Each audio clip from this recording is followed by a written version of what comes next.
తన అసలు ఆయనను విమర్శించడమే ఖండించడం అంటే స్థాయికి తగ్గ మనిషి విమర్శించలేదు. సరే పోని మన పావని గౌడ్ ఎవరు అసలు? యుద్ధమం అప్పుడు కేసీఆర్ పక్కన కూర్చుందా, లేకపోతే ఎప్పుడైనా కాంగ్రెస్ పార్టీలో ఒక పదవి ఉందా, ఓ వార్డు మెంబరా? అసలు ఆమె ఎవరు? ఏదో కరోనా బ్యాచ్ లా కొట్టుకొచ్చిన కరోనా వైరస్ అది తెలంగాణకి.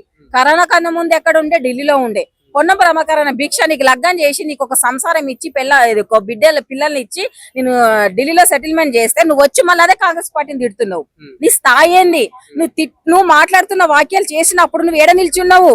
అప్పుడు కేటీఆర్ వాళ్ళు ఎక్కడ కూర్చున్నారు? వాళ్ళు స్టేజ్ పైన కూర్చుంటే కింద నిల్చొని నువ్వు మాట్లాడినావు. ఇది నీ స్థాయి. నిన్ను వాడుకుంటున్నారు. సొంత చెల్లెనే ఇల్లగొట్టిన వాళ్ళు నువ్వెంత ఆఫ్టర్ ఆల్ వాళ్ళకి తెల్ల వెంట్రుకు వస్తా పీకి పడేసినంత విలువ కాదు నీ బతుకు. నువ్వు బాపు బాపు అని నీ బాపు భజన చెయ్యు. వద్దంటలే పచ్చబొట్టు చేతికే కాదు, నీ ఇష్టం ఉన్న జాగ్రత్త ఒళ్ళంతా ఓడిపించుకో. మేము వద్దన్నాం, నీ అభిమానం నీది. అనవసరంగా రేవంత్ అన్నను గాని మన మహేష్ కుమార్ అన్ననే కాదు ఇంకా మిగతా వాళ్ళని ఎవరిని అన్నా గాని వాళ్ళ స్థాయిలు పక్కన పెట్టి మాలాంటి ఆడవాళ్లే బట్టలు ఉప్పదీసి చింత పరిగలు తీసుకొని కొట్ట మళ్ళీ ఢిల్లీ పారిపోవాలి. అది ఇంకొకటి కేటీఆర్ గారికి ఒక్కటే చెప్తున్నా, అన్నా నీకేమన్నా అక్కసు ఉన్నా, నీకు ఒక అధికార పార్టీ నువ్వు ప్రశ్నించే పార్టీలో ఉన్నావు, నువ్వు అపోజిషన్ లా నీ స్థాయికి తగ్గట్టు నువ్వు ప్రశ్నించు. నువ్వు వేస్తున్న వేషాలు చిల్లర వేషాలు, దానికి తోడి చిల్లర మనుషులను పక్కన పెట్టుకొని చిల్లర వాక్యాలు చేపిస్తుంటే నువ్వు నిన్నేమనుకోవాలి? అసలు నువ్వు ఒక వార్డు మెంబర్ గా కూడా బిహేవ్ చేయట్లేదు. కావాలని చెప్పేస్తున్నాడు. కేటీఆర్ కి సభ్యత సంస్కారం కేసీఆర్ గారు నేర్పించలేరు కాబట్టే శోభమ్మ తల్లి నేర్పించలేదు. విచ్చలవిడిగా పెరిగినట్టున్నాడు. ఫ్రీడమ్ కంట్రీలలో పోయి విచ్చలవిడిగా పెరిగి ఆ విచ్చలవిడితనాన్ని ఇక్కడ చూపిస్తున్నాడు. వచ్చి కేటీఆర్ గారు మీకు సమాధానం, మీకు ఓట్లతోని సమాధానం చెప్పే టైము తెచ్చుకోకండి చేతులారా. కేసీఆర్ గారు మీకు సభ్యత సంస్కారం నేర్పించలేరా? మాకు మా నాయకుడు సభ్యత సంస్కారం నేర్పించిండు కాబట్టి ఇప్పటి వరకు అరే కేసీఆర్, అరే కేటీఆర్, అరే హరీష్ రావు అని అనలేకపోయినాము.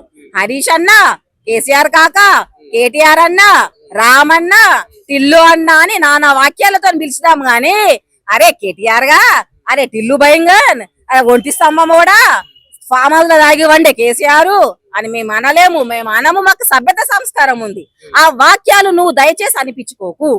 నువ్వు ఎట్లా చేస్తావు? నువ్వు అనుకుంటున్నావు నేను తిట్టిస్తున్నాను ఏమంటానని అనుకుంటున్నావు.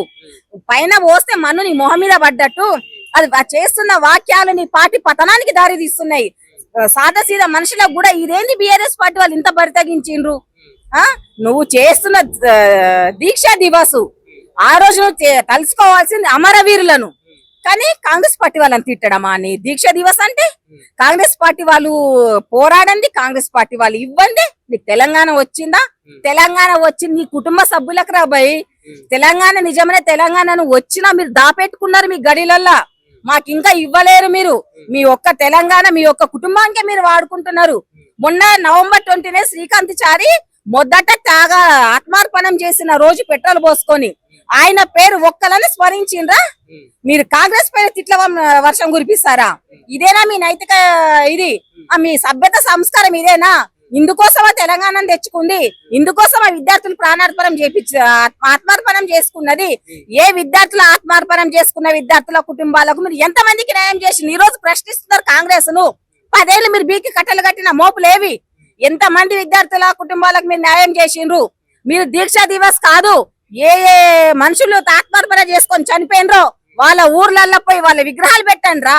కేసీఆర్ బాపు కేసీఆర్, నేను కేసీఆర్ కే పుట్టినా నా బాపు కాళ్ళు కడుకొని తాగండి అన్నది కదా, అది తాగాల్సింది కేసీఆర్ కాళ్ళు కడుకొని కాదు. విద్యార్థులు ఎవరైతే చనిపోయినరో వాళ్ళ కాళ్ళు కడుకొని మీరు తాగండి రా. ఎందుకంటే వాళ్ళ ప్రాణాల బలిదానాల పైన మీ బతుకుతున్నారు. మీరు ఒకరు పెట్టిన భిక్ష ఎంత 1200 మంది ఆత్మల పాపాలు మీ గడిలో చుట్టూ తిరుగుతున్నాయి. ఏదో ఒక రోజు మేము కాము, ఆ ఆత్మలు మిమ్మల్ని బంధించి చంపేస్తాయి. ఆ రోజు మీరు తెచ్చుకోకండి, మీ చేతులారా కొని తెచ్చుకోకండి. మీకు ఎంత అన్నప్పటికైనా మరి రేవంత్ మీకు ఒక విలువ ఇస్తున్నాడు. ఆ విలువను మీరు చేతులారా మీరు ఇది చేసుకుంటున్నారు. మీరు ఏమైనా చేసేది ఉంటే తెలంగాణ మీద ప్రేమ ఉంటే మీ బాబును బయటకు తీసుకొచ్చి ప్రశ్నించండి. ఒక మాజీ మంత్రిగా, ప్రజెంట్ ఉన్న మాజీ మంత్రి, మన ఐటీ శాఖ మంత్రిగా, మాజీ ముఖ్యమంత్రిగా, ఇప్పుడున్న ప్రజెంట్ ఎవరెవరున్నారు వాళ్ళందరూ ప్రశ్నించండి. అపోజిషన్ కూర్చొని మీకు ఏం డెవలప్ కావాలని అడగండి.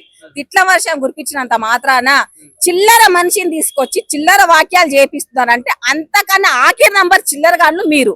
ఇది సాక్షాత్ మీరే నిరూపించుకుంటున్నారు. సాగునోట్లే తలకాయ పెట్టి తెలంగాణను తెచ్చిండు. ఇలా తెలంగాణను తీసుకొస్తే తెలంగాణను ప్రజాపాలన పేరుతో ప్రజా నయవంచన పాలన చేస్తున్నారని మాట్లాడుతున్నారు. సావు నోట్ల తలకాయ పెట్టినోడు 2 రోజులకి నిమ్మరసం దాగి పైకల్లా కూర్చొని ఇడ్లు ఎందుకు తిన్నావయ్యా నువ్వు? ఇదే విద్యార్థులు వచ్చి నువ్వు నిమ్మరసం కాదు మా రక్తం తాగు అని చెప్పి మళ్ళీ గుంజుకొచ్చి నేను కూర్చోబెట్టిన రోజులు నువ్వు మర్చిపోయినావా? మేము గుర్తు పెట్టుకున్నాం. అప్పుడు వచ్చి మళ్ళీ దీక్ష కంటిన్యూ చేసినావు నువ్వు. ఎవరికి తెలియదు. తీసుకురావన్నా ఎల్బీ నగర్ రూపేందర్ అక్కని తీసుకురావాలా, డాక్టర్ను తీసుకురావన్నా ఇప్పుడు తీసుకొస్తాం రా బయటకు. మా మంత్రులు ఎమ్మెల్యేలు పక్కన పెట్టు, వాళ్ళది కాదు. మా కోసం కదా మీరు తెలంగాణ, మేము తీసుకొస్తాం చెప్పిస్తాము. నువ్వు 2 రోజులకు నిమ్మరసం తాగితే విద్యార్థులకు తిరగలేరా? చివరకు శ్రీకాంత్ చారి చనిపోయే ముందు అమ్మ అయ్యా అక్క చెల్లి కాకుండా జై తెలంగాణ నినాదాలు మీరు మర్చిపోయినరా? అప్పుడే ఎట్లా మర్చిపోగలిగినరు మీరు? ఉద్యమకారులకు న్యాయం అసలు తెలంగాణకి ఏ రకంగా న్యాయం జరగలే. వాళ్ళకు సావు సచ్చుడా వచ్చుడా అనే ఒక సచ్చుడా అనే మాటను ప్రేరేపించి సచ్చే విధంగా తీసుకుపోయింది మీరు. వాళ్ళు చావాలనే ఆలోచన లేకపోయినా సచ్చుడా ఇచ్చుడా అని వీళ్ళు ఒకటి ప్రేరేపించి అయ్యో మా నాయకుడు చచ్చిపోతే తెలంగాణ ఆగమైతదేమో, నేను చచ్చిపోతే కనీసం నాయనకున్న వాళ్ళకన్నా బాగుపడతదేమో అని ఒక పిచ్చి ఉడుకు రక్తమంటారు కదా, ఆ పిచ్చిలో ఆయన ఆత్మహత్య చేసుకున్నాడు. పాపం అనిపించలేదా? శ్రీకాంత్ చారి స్థానంలో నీకు కేటీఆర్ గుర్తుకు రాలేదా? బాపు ఉద్దెర బాపు నీకు గుర్తుకు రాలేదా? కేటీఆర్ గారు నీ కొడుకు స్థానంలో చచ్చిపోయిన పోరా నీకు గుర్తుకొస్తలేడా?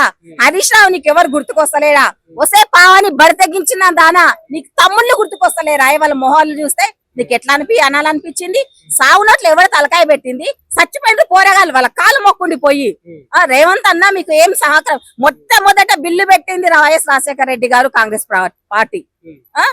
2004లో వరంగల్ మీటింగ్ లో సోనియా గాంధీ అమ్మ నా రాజ్యం వస్తే మమ్మల్ని గెలిపిస్తే మేము ఈ తెలంగాణ ఇస్తాను వాగ్దానం చేసింది. కానీ గెలిపియక ముందే వీళ్ళు ప్రాణాలు పిట్టలాగా రాలిపోతుంది. కేసీఆర్ బలి చేస్తాడు అని భయంతో తను గెలవకపోయినా గానీ తెలంగాణను ప్రకటించింది. ఆమె కాళ్ళు కదా మొక్కాలి, విద్యార్థుల చచ్చిపోయిన వాళ్ళ కాళ్ళు కదా మొక్కాలి. వాళ్ళకి విగ్రహాలు పెట్టండి రా మీరు. దివస్ అని అంటే మరాఠీలో దినము, దాని అర్థము దినము. ఆ దివస్ బతుకున్న వాళ్ళకి దినాలు చేసుకుంటున్నారు ఎందుకు? ఆ సచ్చిన వాళ్ళకి దినాలు చేయండి. ఎవరెవరు ఏ డేట్ కు చచ్చిపోయినరో ఈ 10 రోజులు వాళ్ళ స్మరించుకొని వాళ్ళకు చెయ్యండి. ఈ రోజు ఎల్బీ నగర్ పోయి చూసా శ్రీకాంత్ చారి విగ్రహం ఏ రకంగా పడి ఉంది. ఆయన ఆ విగ్రహం అని ఎవరు గుర్తుపడతారు? ఒక పేరు లేదు, ఆ విగ్రహానికి ఫలానా డేటు లేదు, పేరు లేదు. ఇదా మీరు ఇచ్చేది? వాళ్ళ భిక్షే కదా మీరు బతుకుతున్న బతుకులు. తెలంగాణ జై తెలంగాణ నినాదం మాసిపోయింది. Go back KCR family Bihar అనే నినాదం మొలకెత్తక ముందే మీరు జాగ్రత్త పడి బుద్ధి తెచ్చుకుంటే అది మీకు బాగుంటది, తెలంగాణ ప్రజలకు బాగుంటది. సంపాదించుకున్న కాడికి సాలిగా మీరు ఇలా తెలంగాణ ఇచ్చినామని కాంగ్రెస్ వాళ్ళు చెప్పుకుంటారు. ఇలా తెలంగాణ ఇచ్చినాం కాదు, తెలంగాణ ఇచ్చినట్టు కొట్లాడింది మేమని చెప్పేసి మాట్లాడుతున్నారు. మీరు మీ కొట్లాడింది మీ కుటుంబం కాదమ్మా, విద్యార్థులు మేమంటుంది అదే. విద్యార్థులు కొట్లాడినరమ్మా. విద్యార్థులు కొట్లాడినందుకు వాళ్ళ ప్రాణాలు పోతుంటే తట్టుకోలేక సోనియమ్మ ఇచ్చింది. దీనికి కారణం చచ్చిపోయిన విద్యార్థులు ఇచ్చిన సోనియమ్మ మాత్రమే కానీ కల్వకుంట్ల ఫ్యామిలీ కాదు. ఒక్కటి మీరు మంచిగా అర్థం చేసుకోండి. మేమంటున్నది యావత్ తెలంగాణను గౌరవిస్తున్నాం, చచ్చిపోయిన వాళ్ళను. కల్వకుంట్ల ఫ్యామిలీ మాత్రం కాదు. మీ ఫ్యామిలీకి ఒక్కరికి తెలంగాణ రాలేదు. సచ్చిన వాళ్ళు బతుకులేంది మరి? వాళ్ళు ఎందుకోసం చచ్చిండ్రు? ఎక్కువ చచ్చిండ్రా? ప్రాణం మీద తీపి లేక చచ్చిపోయినరా వాళ్ళు? మిమ్మల్ని బతికేందుకు వాళ్ళు చచ్చిండ్రు. పెట్రోల్ పోసుకోనికి వచ్చింది, అగ్గిపేట దొరకలేదు. అగ్గిపేట మచ్చా నీకు? ఏం మాట్లాడుతున్నావు నువ్వు? ఒంటి స్తంభం వల్ల పెరిగితే సరిపోలే, దూలం వల్ల పెరిగిన దుడ్డకున్న బుద్ధి లేదు నీకు. ఏం మాట్లాడు? దివస దేని గురించి చేసుకుంటున్నావు? ఆ రోజు శ్రీకాంత్ సార్ చచ్చిపోకపోతే నువ్వు వస్తుంటివి, అది మర్చిపోయినావా? ఈ రోజు నీ ప్రాణభిక్ష శ్రీకాంత్ సార్ పెట్టిండు. ఒక్క రోజు నువ్వు పన్నా లేచినా కూసున్నా ఎక్కడ అడుగు తీసి అడుగు పెట్టిన జై శ్రీకాంత్ చారి అని మనసులో కృతజ్ఞతలు చెప్పుకుంటే నీ పాపం ఇంతనైనా గడకపోతుంది. నువ్వు ఈడ తప్పించుకుంటావేమో, ఆడ తప్పించుకోలేవు. ఆమె ఒక లీడర్ అనే ఆలోచనలోకి వెళ్ళి బయటికి రావాలి. పెయిడ్ ఆర్టిస్ట్ ఫస్ట్ బేసిక్ గా. ఆమె పిచ్చి పిచ్చిగా వాగుతా ఉంది. ఆమె పళ్ళు రాలగొట్టుకోవడానికి సిద్ధంగా ఉంటే రమ్మని నేను రాలగొడతా ఫస్ట్. ఇంకోటి పొద్దుముకులు బాబు కేసీఆర్ అంటే చివరికి కేసీఆర్ కుటుంబంలో కలహాలు తెచ్చేటట్లుంది.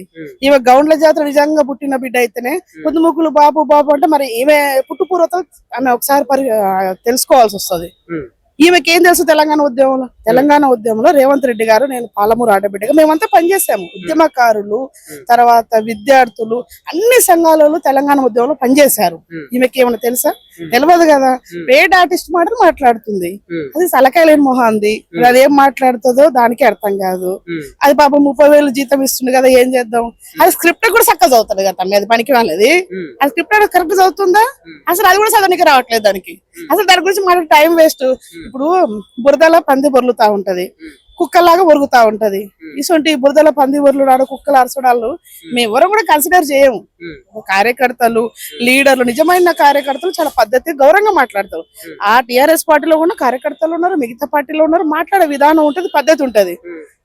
అది పిచ్చి కుక్కలాగా ఒకటే వరలుతూ ఉంటే దాని గురించి మాట్లాడమేంత మీ టైం వేస్ట్. అంటే ముఖ్యమంత్రి రేవంత్ రెడ్డి గారు ఎక్కడున్నారు ఉద్యమం సమయంలో?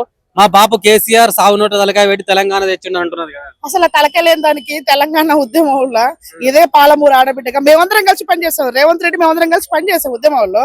తెలంగాణ ఉద్యమంకి వెళ్ళి వచ్చిన రేవంత్ రెడ్డి గారు. రేవంత్ రెడ్డి ఎక్కడికి వెళ్ళి వచ్చాడు? తెలంగాణ ఉద్యమంలో మేమందరం కలిసి పనిచేసాం. పాదయాత్రలు చేసాము, అంగస్ట్రక్లు చేసాము, అన్ని చేసాము తెలంగాణ ఉద్యమంలో. అసలు దానికి తెలుస్తాయి కదా, అది తెలంగాణ ఉద్యమంలో ఉంటే కదా ఫస్ట్. అది లేకనే ఆ మాటలు మాట్లాడుతూ ఉంది. అది ఉంటే ఆ మాటలు మాట్లాడదు కదా. అది లేక దానికి చరిత్ర తెలియదు ఫస్ట్. అది ఎక్కడ ఉంది? కేసీఆర్ దొంగ దీక్షలు చేసినప్పుడు ఏమైనా ఉందా? దొంగ దీక్షలు చేసే కదా కేసీఆర్ ఆ విధంగా ఎక్కిన ప్రూఫ్ తో సహా మా పిసిసి ప్రెసిడెంట్ గారు మహేష్ కుమార్ గౌడ్ గారు ప్రూఫ్ తో సహా ఇచ్చారు. అది తట్టుకోలేక ఏం మాట్లాడాలో అర్థం కాక దానికి మానసిక స్థితి సరిగా లేక వాగుతా ఉంది. బాపు కేసీఆర్ బాపు అదొక్కడే నేర్చుకుంది. అది నిజమైన గౌడ జాతి బిడ్డలు కూడా, నేను ఒక గౌడ జాతి ఆడబిడ్డగా చెప్తున్నా, బిడ్డ ఖబర్దార్, నీకు చెప్పులతో ఖచ్చితంగా దండేసే రోజు దగ్గరకే ఉంది. ఇంకొకసారి పిచ్చి పిచ్చికి నువ్వు వాగుతే ఖచ్చితంగా నీ మూతి పళ్ళు నేను రాలగొడతా. మహేష్ కుమార్ గౌడ్ పేరు కూడా అనుచిత వ్యాఖ్యలు. అందుకని చెప్తున్నా, మహేష్ కుమార్ గౌడ్ గారు ఆ రోజు కూడా కాంగ్రెస్ పార్టీలో ఉంటూ కాంగ్రెస్ పార్టీలో తెలంగాణ ఉద్యమం కోసం ఆయన కూడా పనిచేశారు. ఇక్కడ అందరూ ప్రతి ఒక్కరు కాంగ్రెస్ పార్టీని ఒప్పించారు. తల్లి సోనియా గాంధీ గారు ఇవ్వడం వల్ల తెలంగాణ వచ్చింది.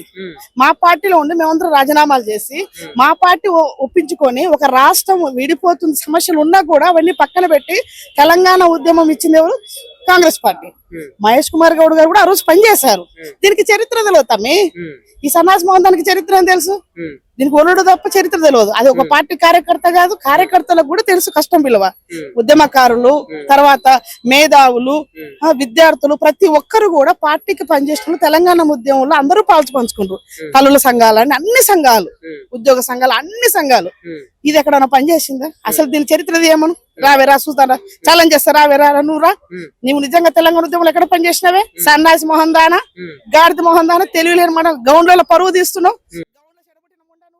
సిగ్గులేదు కొంచెం కూడా నీకు? ఏం మాట్లాడుతావు నీకే అర్థం కాదు. వాడు ఇచ్చిన డబ్బులకు ఆశపడతావు. అవే గౌడ అంటే ఎట్లుంటాడే? ఒక గౌండ్ లో ఒక ఆడబిడ్డ ఎంత పౌరుషంగా ఉండాలి?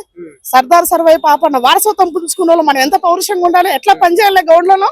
సిగ్గు తప్పిందానా నువ్వు? మా గౌడ జాతికి అవమానం నువ్వు.